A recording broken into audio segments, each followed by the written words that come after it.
Okay. All right. Now, the first question I'd like to ask you is how you became a member of the Pakistan Atomic Energy Commission.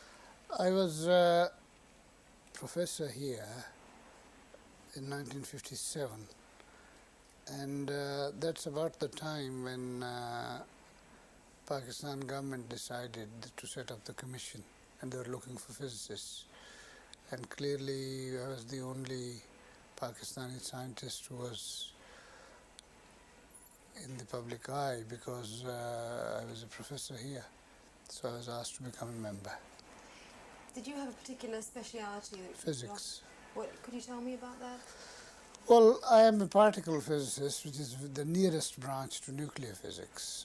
So in that sense, I was the sort of right connection with the subject of nuclear energy and so on. So, but also there was, I think, one more reason. I had been secretary of the Atomic Energy Conference and the Peaceful Uses of Atomic Energy in the United Nations in 1955. So at that time, I had already was a part of the, if you like, the nuclear energy establishment. So these two reasons, I think, were enough for them to decide to ask me to become a member. Do you remember when President Eisenhower talked about the Atoms for Peace program at Geneva? How did you feel about that? Well, I don't remember the actual speech, but since I was concerned with the Atomic Energy Conference, which was being held at about the same time, I don't know the sequence of events, whether the speech made the conference possible or whether it was already decided how the speech made the IAEA possible, and the conferences too. Yes. That was the 55 conference. How did you feel that Pakistan may benefit from Atoms for Peace? But don't forget, those were the 1950s and 60s when everybody was thinking of atomic energy as the future source of energy. And those are the days. Now one doesn't think of this in that way. People are very differently motivated nowadays. But at that time, everybody decided, including President Eisenhower and everybody in the commission in Pakistan, everybody in Pakistan government, that this was the future source of energy. And so it was a very big thing that we were being offered help in this respect, although the offer was a miserable little offer of $300,000. But one didn't look the gift horse in the mouth, and I think in the end, Pakistan Atomic Energy people spent about, I don't exactly remember, Usmani would know much better than myself, the figures, but it was, I think, 1.5 million or even more. What was the Energy Commission trying to do in Pakistan at the time? What were the goals that you had? Well, there was two people I had to deal with. One was the first chairman, Dr. Nazir Ahmed. He was rather, what shall I say, he was not a nuclear physicist. He was himself a cotton technologist, had been a good man, but he did not have many of the ideas. Then I was the man who was responsible for getting Usmani into the picture. I spoke to President Ayub Khan, and he, on my recommendation, Usmani and I met in a very strange way. We were traveling together in a railway train, and I never knew him before that, and we just got to know each other. And I saw his merits right away, because he was being wasted, a research physicist. He was being wasted in other disciplines, in other branches of the subject, of the government, of the administration. For example, he had been asked to take charge of the minerals deposits and so on in Pakistan, geological survey, when I recommended to President Ayub Khan that he should be the man who should head the commission. So the President accepted my proposal, and Usmani was asked to leave that job and come back to the atomic energy side. Want to concentrate on you? Yes. How do you see the future of the Pakistan Atomic Energy Commission at the beginning there? Well, it was quite clear to us that we had to think of power, nuclear power, right away.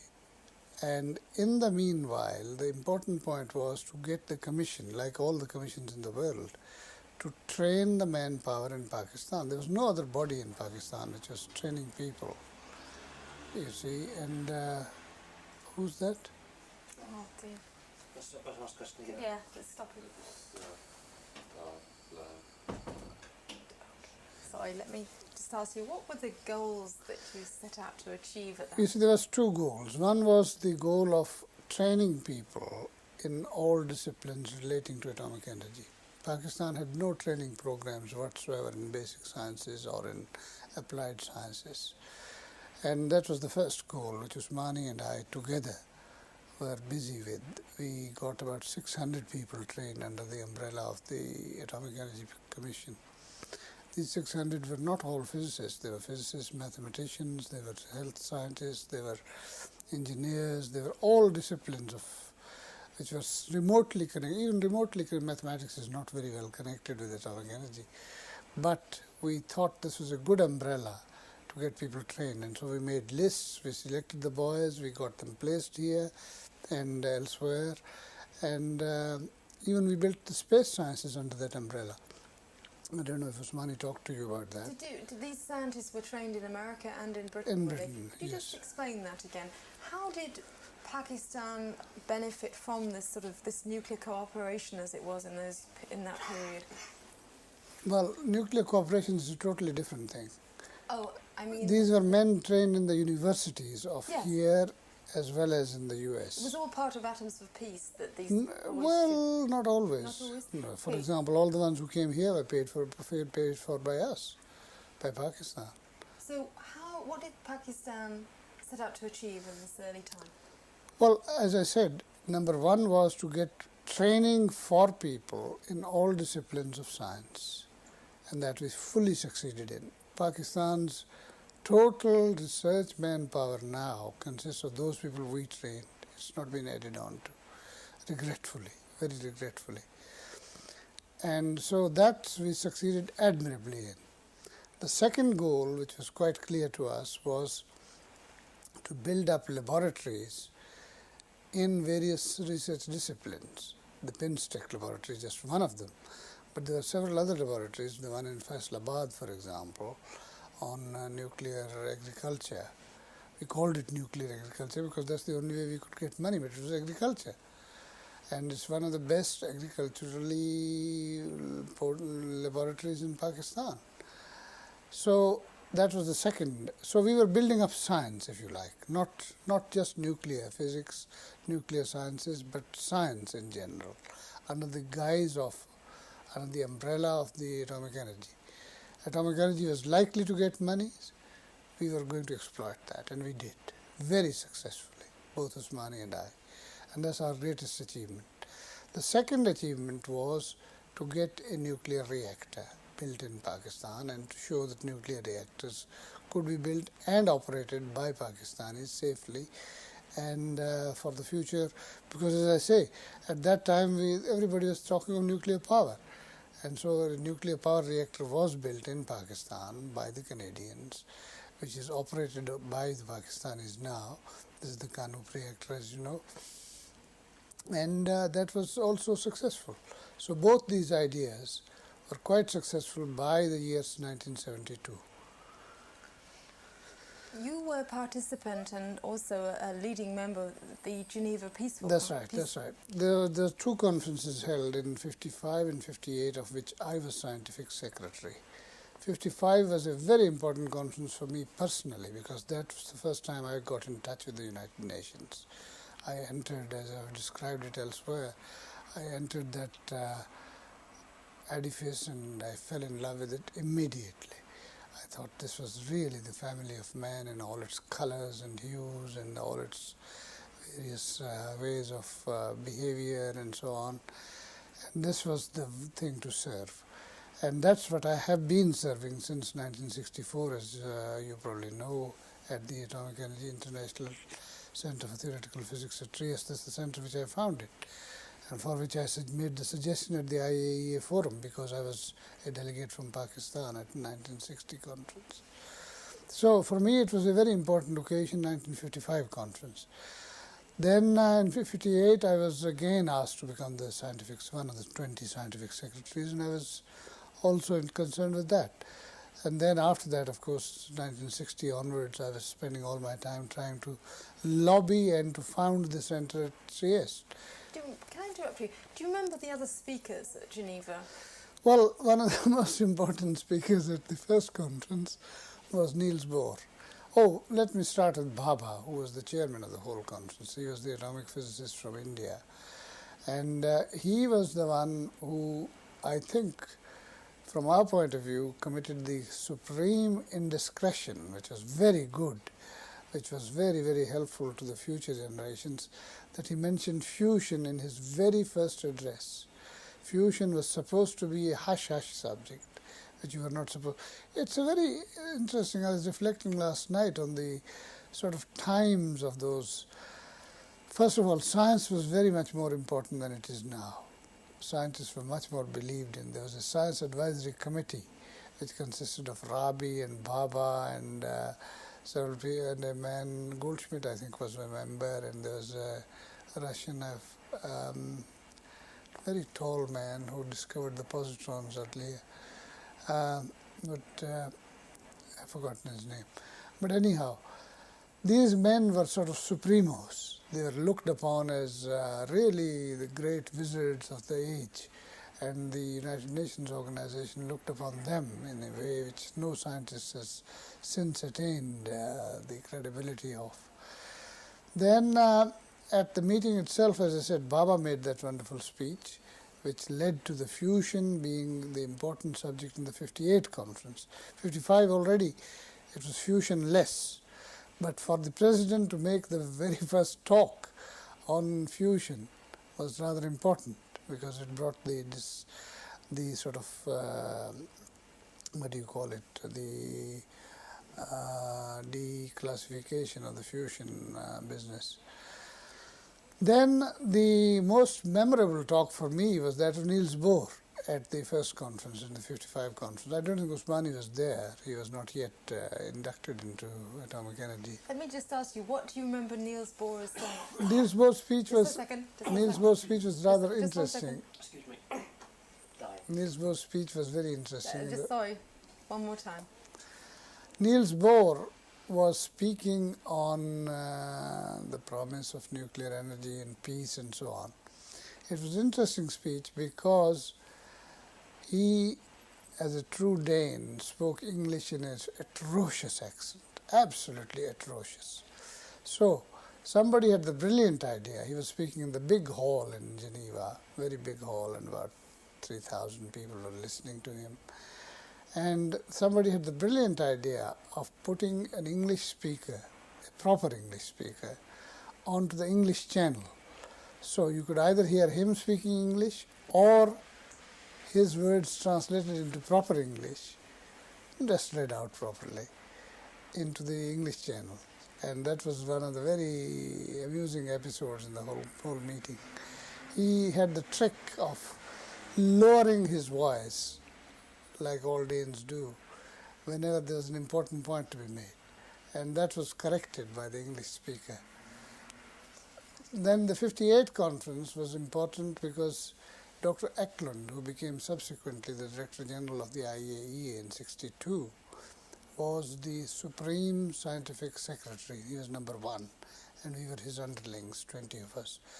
And from that time I got into a friendship with him. And that stood us in very good stead when we came to the founding of the International Center for Theoretical Physics in Trieste, because he was the Director General of the agency, and having the Director General on your side was a very important point. How would you sum up the whole atmosphere of those conferences? They were amazing, because nothing like them has happened since. And I don't know whether it will happen again, because they were sort of, the 55 conference in particular was a very crucial conference in the sense of declassifying and demystifying nuclear energy. For example, people went over all the cross-sections of neutrons, thermal neutrons, and it was so hush-hush. It was classified before, and this was not to be in the future they were to be in the open, and so to get the Russian data as well as simple scientific things, but they were very, very clothed in a sort of atmosphere of awe, and that sort of atmosphere prevailed in the whole conference, 55. And how could Pakistan benefit from that? Pakistan was one of the spectators, like most of the nations were. The 4 or 5 nations which had the nuclear data, they were the ones which were putting it out. They were collaborating and so on, but the rest of us were all spectators. And that was very important for us to, at that time, to get into the business, and that brought us in. And the 58 conference was different. That was still, physics was very much in the fore, science was very much in the fore. But first of all, it was fusion reaction and fusion reactors and so on that were talked about mostly. And I remember I was scientific secretary for one of the sessions on pure science, pure physics. And at the conference was announced the discovery made at CERN just a few days before of the pi meson decaying into electron and neutrino. Never before had been this decay seen. So it was my task to speak to the people, the press afterwards, and tell them of this great new discovery which had been made at CERN next door. I did that. And the next day the reports which came out in the press were rather,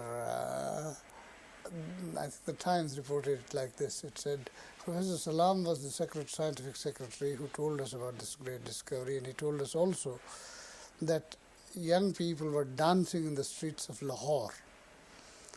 Now, I was, of course, taken I didn't like this way of sarcastically putting this statement, so I was talking with Sir G.P. Thompson, who was, as you know, a Nobel laureate, and he was professor here, and then he was master of Cambridge College at that time. I told him that, I said, look, Professor Sir G.P., I have got a very bad publicity. And he came out with the memorable words.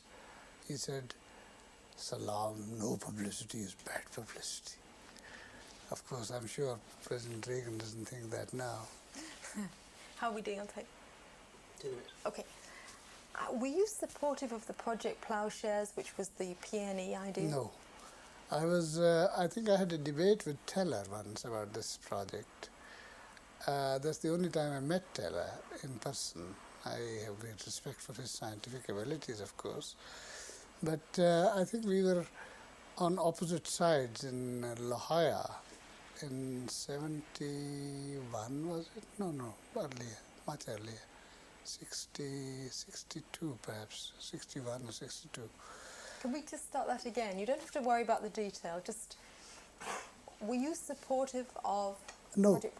No, I was not. I thought this was the project which tried to build dams and lakes and things like that. Right. And I think Teller was the biggest proponent of that. And one would have liked it to succeed, but the point is that nobody had ever tried it, or nobody was sure of the radioactivity which would be left behind, and nobody would, unless the project was tried somewhere. And Teller wanted it to be tried in Pakistan, for example, and that's why he was very keen to meet me. And so we talked about it. I think it was 61 or 62 in Lahore. And I think we had a public debate about this. And I'm afraid I was a bit cagey, very cagey about the whole project. So I don't think anything has come of this yet. How did you view the IAEA? Did you find that very That restrictive, or was it restrictive on Pakistan, or were you supportive? But just a minute, let's just wait for that traffic. I think we better change. Okay, fine. Yes, I was very happy with the setting up of the IAEA in 57, and the fact that we were able to use it in 1960 for our purposes to set up an international center was, of course, a very good thing. So altogether, I think IAEA has done very much good to the universe in its various programs and so on, and in its supporting of basic sciences as well as other sciences, and in its technical cooperation program particularly, which is now a very big part of the IAEA. That's the part with which I deal with, much more than any other part, technical cooperation program. In the beginning, the technical cooperation used to be mainly giving contracts to USA and UK and France, and that was one of the things which we had to fight against, and we did successfully. Let me ask you about the Canop reactor. Oh yes. With Canada. How did you evaluate the future nuclear energy needs? Why did you need the Canop reactor? Well, we needed it to bring nuclear energy to let's just let that noise go. Okay. Well, we were hoping to be able to demonstrate to the Pakistan government that nuclear needs would be satisfied through nuclear power. And that's why the reason was we started to negotiate with Canada, and we succeeded in getting the Canadian interest. Now, unfortunately, later on, as you know, there were various things which led to Canada not supplying nuclear fuel for Pakistan. And so Pakistan has had to go through the whole drill of, which is perhaps good for Pakistan technologically, of supplying its own nuclear fuel. Go to a close-up from this one. Okay. How do you see the next 10 years of the nuclear age? I'm afraid there's a big confusion in the world between nuclear power and nuclear arms. You see, people really should be afraid of the nuclear arms, but the outcry against nuclear power is so strong, it's transferred reaction to something with which they can hit, that dismays me. Because, well, Charbonnel, of course, is not helped in this respect at all. But before Charbonnel or without Charbonnel, the nuclear power was a safe thing. But let me just ask you, I think some of that is due to the question of the technology. Is the technology the same for nuclear power? No, it's not. It's not. I mean, the Charbonnel technology is different from the technology which is used in the West mainly. However, sorry. Is it different? Yeah, it's in what way? Well, there's no containment there. No vessels are contained. Well, you see, the most important point which one should make about nuclear safety is, and this is a remark which is not new for me, this is a remark made by Eklund, is that mankind spends much more on training pilots of aircraft than it does to train the nuclear reactor operators. Nuclear reactor operators. Yeah, I know, I understand. We're not really getting into too much detail on nuclear safety. We will be in other programs. Yes. Probably want to talk again. Let me just ask you.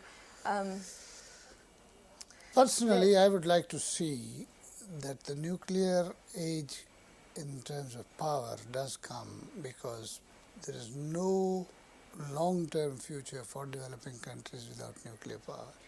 We will have to have nuclear power, and we will have to have very highly trained people looking after nuclear reactors. And these two things are going together, and unfortunately people either buy nuclear power, nuclear reactors from outside and don't train their own men, or they just don't go into nuclear power at all. They're so afraid of it. Do you have any message for the politicians? Well, politicians, well, first of all, they should get rid of nuclear weapons. I think that's the only message which one could make for the politicians, that they should be much more getting rid of those things, and then nuclear power will come secondary in their thinking. Just two small points I want to go over. One was, if you can tell me real briefly that story again of Homi Bhabha talking about fusion. If you can just tell me, what do you remember about Homi Bhabha's speech? Well, it was a very good speech. It was an electrifying speech in that sense, because it brought out in the open something which had been hush-hushed throughout the Secretariat, throughout the conference. There was not a single paper on fusion reactions, because people were afraid that we had gone so much far. I should start by saying, what did Homi Bhabha say at the conference? He said... you can start by saying Homi Bhabha. I remember Homi Bhabha saying... I remember Homi Bhabha saying... Just a second. Okay. I remember Homi Bhabha saying quite clearly that there should be a whole disclosure of what nuclear fusion can do in terms of producing power, which meant that the whole business of nuclear reactions at the hydrogen end would have come out in the open, and we had not put them at all in the program for one bit at that time. And it was so electrifying to hear the chairman of the conference bring this point right at the outset, and that was very good. That, of course, worked in 3 years' time, didn't work then because the conference had been prepared. But in '58, the whole conference was about fusion, if you like. That was the major event of the conference. So the danger of proliferation was a long way away. Oh, yes. Well, those people didn't talk of this. All these terms, proliferation and so on, were not used at that time, in that epoch. In '54, for example, India had the unsafe guarded reactor, which is the one in Bombay, as you know, and that was supplied, the reactor was supplied by Canada, the heavy water was supplied by USA, the reprocessing plant was supplied by Imperial College. Not Imperial College, but by Britain, when the Imperial College professor was the man who ran the thing, who showed them how to work it. So all that was innocently given, and today it just wouldn't be done. I mean, the whole thing has changed. Were you surprised at the Indian test, with the timing of that? I was. Because Baba had always been saying that India should make weapons and should deploy them. But he had not been listened to, neither by Mrs. Gandhi nor by her father. But then the test came and we were very surprised. This was after Baba's death. We were very surprised. Thank you, Professor Salam.